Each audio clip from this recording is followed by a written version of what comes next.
നമസ്കാരം. ഇന്ന് കർക്കിടകം 23. അങ്ങനെ ശ്രീരാമദേവന്റെ സന്നിധിയിലിട്ട് വിഭീഷണനും സംഘവും എത്തുന്ന കഥയാണ് നമ്മളിനി പറയാൻ പോകുന്നത്. വിഭീഷണൻ അങ്ങനെ രാവണന്റെ കൊട്ടാരത്തിൽ നിന്നും തൻ്റെ 4 മന്ത്രിമാരോടൊപ്പം ആകാശമാർഗെ ശ്രീരാമ സന്നിധിയിലേക്ക് എത്തുകയാണ്. ശ്രീരാമദേവന്റെ മുന്നിൽ ചെന്നിട്ട് ശ്രീരാമദേവനോട് പറയുന്നുണ്ട്, എൻ്റെ പേര് വിഭീഷണൻ എന്നാണ്, ഞാൻ അങ്ങയുടെ ഒരു ഭക്തനാണ്, മാത്രമല്ല ലങ്കാധിപതിയായ രാവണന്റെ സഹോദരനാണ് ഞാൻ എന്നൊക്കെ പറയുന്നുണ്ട്. രാവണന് ഞാൻ എന്നാൽ കഴിയും വിധം ഉപദേശങ്ങളൊക്കെ കൊടുത്തതാണ്, സീതാദേവിയെ തിരിച്ച് അങ്ങയുടെ പകൽ തന്നെ ഏൽപ്പിക്കണമെന്നൊക്കെ ഞാൻ പറഞ്ഞിരുന്നു. പക്ഷേ അവന് യാതൊരു മാറ്റമില്ല. അവനിപ്പോഴും അവൻ്റെ ആ ദുഷ്ടചിന്തകൾക്ക് പുറകെ നടക്കുകയാണ്. അവൻ്റെ ഭാവിക്ക് വേണ്ടിയുള്ള എല്ലാ നല്ല കാര്യങ്ങളും ഞാൻ അവന് പറഞ്ഞു കൊടുത്തത്, പക്ഷേ അതൊന്നും അവൻ കേൾക്കുന്നില്ല. എൻ്റെ ഏക ആശ്രയവും അവലംബവും എല്ലാം അങ്ങയുടെ പാദങ്ങളിൽ തന്നെയാണ്, എന്നെയും അങ്ങ് സ്വീകരിക്കണമെന്നൊക്കെ വിഭീഷണൻ പറയുന്നുണ്ട്. ഇത് കേട്ട് സുഗ്രീവനും അംഗദനൊക്കെ പറയുന്നുണ്ട്, ഇവൻ രാവണന്റെ സഹോദരനാണെന്നാണല്ലോ പറഞ്ഞത്, അതുകൊണ്ട് തന്നെ ഇവൻ നമുക്കും ശത്രു തന്നെയാണ്, ഇവനൊരിക്കലും നമ്മളെ കൂട്ടത്തിൽ കൂട്ടരുതെന്നൊക്കെ സുഗ്രീവനും അംഗദനൊക്കെ രാമദേവനോട് പറയുന്നുണ്ട്. ഇതൊക്കെ കേട്ടുകൊണ്ട് ഹനുമാൻ സ്വാമിയോട് നിൽക്കുന്നുണ്ടായിരുന്നു. അപ്പോൾ ഹനുമാൻ പറയുന്നുണ്ട്, ഇല്ല, രാക്ഷസകുലത്തിൽ ജനിച്ച ആളാണെങ്കിലും വിഭീഷണൻ നീതിമാനും ധർമ്മജ്ഞനുമാണ്. ഞാൻ ലങ്കയിൽ പോയ സമയത്ത് എനിക്കത് ബോധ്യപ്പെട്ടിട്ടുള്ള കാര്യമാണ്. രാവണൻ എന്നെ വധിക്കാൻ തുടങ്ങിയപ്പോൾ എന്നെ വധിക്കരുത്, ദൂതനെ വധിക്കുന്നത് ഒരു രാജാവിന് ചേർന്ന കാര്യമല്ല എന്നൊക്കെ പറഞ്ഞ് രാവണനെ തടഞ്ഞതൊക്കെ വിഭീഷണനാണ് ശ്രീരാമദേവനോട് ഹനുമാൻ പറയുന്നുണ്ട്. അപ്പോൾ ശ്രീരാമൻ ലക്ഷ്മണനോട് ചോദിക്കുന്നുണ്ട്, എന്താ നിന്റെ അഭിപ്രായം എന്താണെന്നൊക്കെ ചോദിക്കുമ്പോൾ ലക്ഷ്മണകുമാരൻ പറയുന്നുണ്ട്, ഹനുമാൻ ലങ്കയിൽ പോയി നേരിട്ട് കണ്ട കാര്യങ്ങളാണല്ലോ എല്ലാം, അപ്പോൾ അതിനേക്കാളും വലിയ തെളിവ് നമുക്ക് വേണ്ട, അതുകൊണ്ട് തന്നെ നമുക്ക് വിഭീഷണനെ നമ്മുടെ സുഹൃത്തായിട്ട് സ്വീകരിക്കാമെന്നൊക്കെ ലക്ഷ്മണസ്വാമിയും പറയുന്നുണ്ട്. അപ്പോൾ അങ്ങനെ ശ്രീരാമൻ വിഭീഷണനെ തൻ്റെ സുഹൃത്തായിട്ട് സ്വീകരിക്കുകയാണ്. അപ്പോൾ ആ സമയം രാക്ഷസ രാജാവായ രാവണന്റെ നിർദ്ദേശപ്രകാരം ശുഗൻ എന്ന് പറഞ്ഞൊരു രാക്ഷസൻ അവിടെ എത്തുകയാണ്. അവിടെ ആകാശമാർഗെ എത്തിയിട്ട് സുഗ്രീവനോട് പറയാണ്, നീ ചെയ്യുന്നത് അബദ്ധമാണ്, ശ്രീരാമൻ്റെ നിർദ്ദേശപ്രകാരം നീ ലങ്ക ആക്രമിക്കാൻ വരരുത്, അത് നിനക്കും നിന്റെ പ്രജകൾക്കും ദോഷം ചെയ്യും.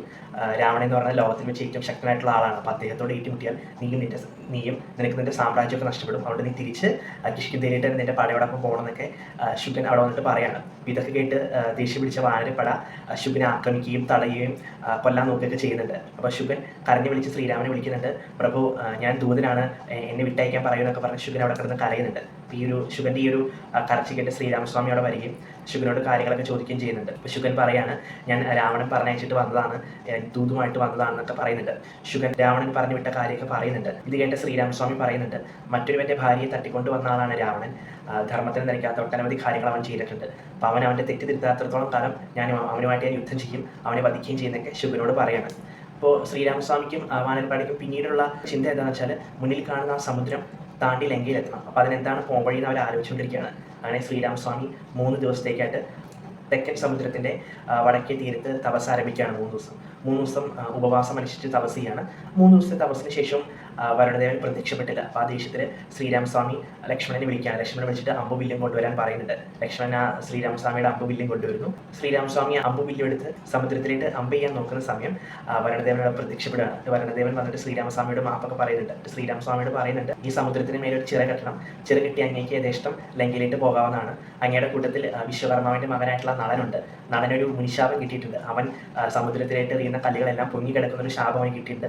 അപ്പോൾ അവൻ്റെ നേതൃത്വത്തിൽ ഒരു ചിറ കെട്ടി അങ്ങേക്കും വാനരപ്പടയ്ക്കും സുഖമായിട്ട് തന്നെ ലങ്കയിലേക്ക് പോകാം. ഈ ചെറിയും അതിൻ്റെ പ്രശസ്തിയും ഈ ലോകം ഉള്ളിടത്തോളം കാലം ഉണ്ടാവുമെന്നൊക്കെ വരുണൻ ശ്രീരാമസ്വാമിയോട് പറയുന്നുണ്ട്. അങ്ങനെ വരുണൻ്റെ നിർദ്ദേശപ്രകാരം ശ്രീരാമസ്വാമി നളൻ്റെ നേതൃത്വത്തിൽ ചിറ കെട്ടാനായിട്ട് തീരുമാനിക്കുകയാണ്. അങ്ങനെ അവർ ചിറ കെട്ടുന്നതിന് മുമ്പേ ശ്രീരാമസ്വാമി സമുദ്രത്തിൻ്റെ തീരത്ത് തന്നെ ഒരു ശിവലിംഗമൊക്കെ ഉണ്ടാക്കി ശിവലിംഗത്തിൽ ഗംഗാഭിഷേകമൊക്കെ ചെയ്ത് പ്രാർത്ഥിക്കുന്നുണ്ട്.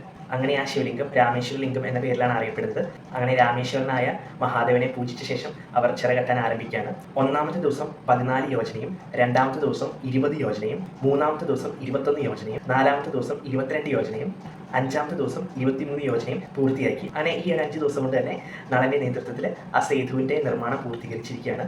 അങ്ങനെ ശ്രീരാമസ്വാമിയും പരിവാരങ്ങളും തെക്കൻ സമുദ്രത്തിൽ നിന്നും ലങ്കയിലേക്ക് പ്രയാണം ആരംഭിച്ചു. ശ്രീരാമദേവൻ ഹനുമാന്റെ തോളിലേറിയും ലക്ഷ്മണകുമാരൻ അംഗദന്റെ തോളിലേറിയും ലങ്കയിലേക്ക് അവർ പ്രയാണം ആരംഭിക്കുകയാണ്. ഇത്രയുമാണ് ഇന്നത്തെ കഥാസാരം. എല്ലാവർക്കും ഇഷ്ടമായി വിചാരിക്കുന്നു. നമസ്കാരം.